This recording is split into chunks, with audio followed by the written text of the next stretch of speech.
അവിടെ ഞാൻ ഇതേപോലത്തെ ഒരു വീട് കണ്ടിട്ടുണ്ട്. നിനക്കത് പറ്റുമെന്ന് നോക്കി നോക്ക്. അങ്ങനെയാണെങ്കിൽ നമുക്കത് പർച്ചേസ് ചെയ്യാം. A few moments later. എടാ ടുണ്ടും സൗരെ, ഇത് നോക്കിയേ. ഇതാണ് ഞാൻ പറഞ്ഞ വീട്. ഇത് വലിയൊരു ലക്ഷറി മാൻഷനാ. ഇത് പിന്നെ ഫോർ സെയില്ല. അവിടെ ബോർഡൊക്കെ വെച്ചിട്ടുണ്ട് ഫോർ സെയിലെന്ന്. ആ നമ്പറിലേക്ക് വിളിച്ചു കഴിഞ്ഞാൽ നമുക്ക് വീട് മേടിക്കാം. ഇവിടെ പിന്നെ ഒരു ഗ്യാരേജ് ഒക്കെ ഉണ്ട്. ഇത് ഓപ്പൺ ആക്കാൻ പറ്റുമോ? ഓ, ഇത് ഓപ്പൺ ആക്കാൻ പറ്റണില്ല ഏട്ടാ. അത് ലോക്കാണ്. ഈ ഡോറ് ഓപ്പൺ ആക്കാൻ പറ്റുമോ? ഏയ്, ഇതും ഓപ്പൺ ആക്കാൻ പറ്റണില്ല. എടുട്ടും സൗരെ, ഇതൊക്കെ ലോക്കാ. നമുക്ക് വീടിനകത്ത് കയറാൻ പറ്റില്ല. എടാ ഫ്രാങ്ക്ലിനെ, ഇതിന്റെ താക്കോല് നമ്മുടെ കയ്യിൽ ഇല്ലല്ലോ. അത് ഓണറിന്റെ കയ്യിലല്ല ഉണ്ടാവുക. നമുക്ക് ആദ്യം ഈ വീട് പർച്ചേസ് ചെയ്യേണ്ടി വരും. എന്നാലേ താക്കോല് കിട്ടുള്ളൂ. ആടാ, നമുക്കത് പർച്ചേസ് ചെയ്യാം. ഇതുണ്ടില്ലേ, അവിടെ ഒരു ചെറിയ ജിമ്മുണ്ട്. ഇത് പിന്നെ ഹെലിപ്പാഡാന്ന് തോന്നുന്നുണ്ട്. ആ, ഇതൊരു ഹെലിപ്പാഡാ. നീ നേരത്തെ പറഞ്ഞില്ലേ നിനക്കൊരു ഹെലിപ്പാഡ് വേണമെന്ന്? അത് ഇവിടെ ഉണ്ട്. പിന്നെ അപ്പുറത്തും ഒരു സംഭവം ഉണ്ട്. ഇതാ മറ്റേ ബാസ്കറ്റ് ബോളിൻ്റെയാ. ഇവിടെ നിനക്ക് ബാസ്കറ്റ് ബോൾ കളിക്കാൻ പറ്റും. നീ ഉദ്ദേശിച്ച സാധനം തന്നെ. ഇവിടെ പിന്നെ സ്വിമ്മിംഗ് പൂൾ ഉണ്ട്, ടേബിൾ ടെന്നീസ് ഉണ്ട്. പിന്നെ ഇവിടെ ഇഷ്ടംപോലെ സ്ഥലമുണ്ട്. ആ ബാർബിക്യൂന്റെ സെറ്റപ്പ് എവിടെയാ? അത് ഇതിന്റെ അടിയിലാന്ന് തോന്നുന്നു കേട്ടാ. ഈ വീട്ടില് ബാർബിക്യൂന്റെ സെറ്റപ്പ് ഉണ്ട്. ഞാൻ എവിടെയോ കണ്ടിട്ടുണ്ട്. ആ, അത് എവിടെ ഉണ്ട്. ഇതാണ് ബാർബിക്യൂന്റെ സെറ്റപ്പ്. ഇവിടെ പിന്നെ ഇഷ്ടംപോലെ സീറ്റ് വെച്ചിട്ടുണ്ട്. ഒരു 20 ആൾക്ക് ഈ മാൻഷനിൽ താമസിക്കാൻ പറ്റും. അത്രയും വലിയ ഒരു മാൻഷനാ. പക്ഷെ എന്റെ താക്കോൽ ഇപ്പോൾ നമ്മുടെ കയ്യിലില്ല. എടാ ഫ്രാങ്ക്ലിനെ, നീ ഒരു കാര്യം ചെയ്യ്. ആ നമ്പറിലേക്ക് വിളിക്ക്. എന്നിട്ട് കാര്യങ്ങളൊക്കെ സംസാരിക്ക്. ഇതിന് എത്രയാണോ റേറ്റ് ഒക്കെ വരിക?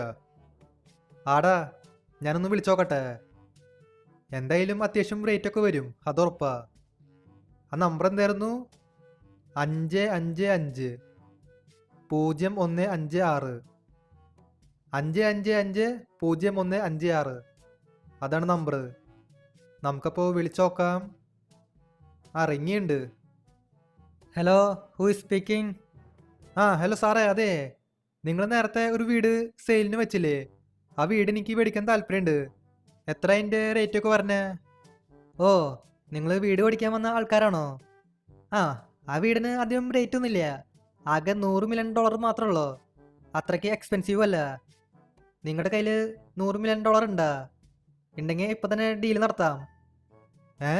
100 മില്യൺ? അത് ഇച്ചിരി അധികമല്ലേ? ആ, എന്നാ ശരി. $100 മില്യൺ ഞാൻ കൊണ്ടുവരാം. 5 മണിയാകുമ്പോൾ ഞാൻ കൊണ്ടുവരാം. നമുക്ക് ഡീൽ നടത്താം. എടാ ടുങ് സൗരെ, പണിപ്പാളിയല്ലോ. ആ വീടിന് $100 മില്യൺ ആന്ന്. ഞാനാണെങ്കിൽ പൈസ കൊടുക്കാമെന്നും സമ്മതിച്ചു. പക്ഷേ എൻ്റെ കയ്യിലാണെങ്കിൽ അധികം പൈസ ഇല്ലേ. 100 മില്യൺ പോയിട്ട് 10 മില്യൺ പോലും എൻ്റെ കയ്യിലില്ല. എടാ ഫ്രാങ്ക്ലിന്, നിന്റെ കയ്യിലിപ്പോൾ പൈസ ഒന്നുമില്ലേ? ഞാൻ വിചാരിച്ചു നിന്റെ കയ്യിൽ ഇഷ്ടം പോലെ ക്യാഷ് ഉണ്ടാവുമെന്ന്. നീ പിന്നെ ഒരു ഡിഫൻഡറൊക്കെ ഓടിക്കണേ. നിന്റെ കയ്യിലിപ്പോൾ പൈസ ഇല്ലേ?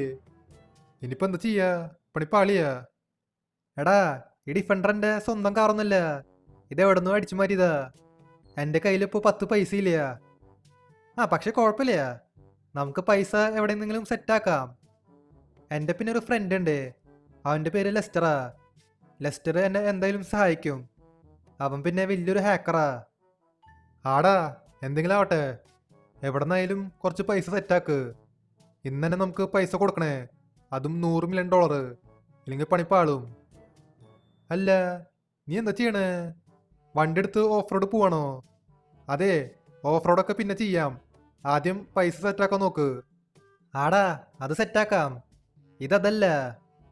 നമുക്കിനി ലെസ്റ്ററിന്റെ വീട്ടിലേക്ക് പോണ്ടേ? ഇവിടുന്ന് ലെസ്റ്ററിന്റെ വീട്ടിലേക്ക് കുറെ ദൂരമുണ്ട്. റോഡ് വഴി പോയാൽ ശരിയാവില്ല. കുറെ ടൈം എടുക്കും. പിന്നെ എങ്ങനെ പോവാനാ? പറന്നു പോവാൻ പറ്റുമോ? നിന്റെ കയ്യിൽ പ്ലെയിൻ ഉണ്ടാ? പ്ലെയിനാ? പ്ലെയിനൊക്കെ എന്തിനാ? അതിന്റെ ആവശ്യമൊന്നുമില്ല. പറക്കാനേ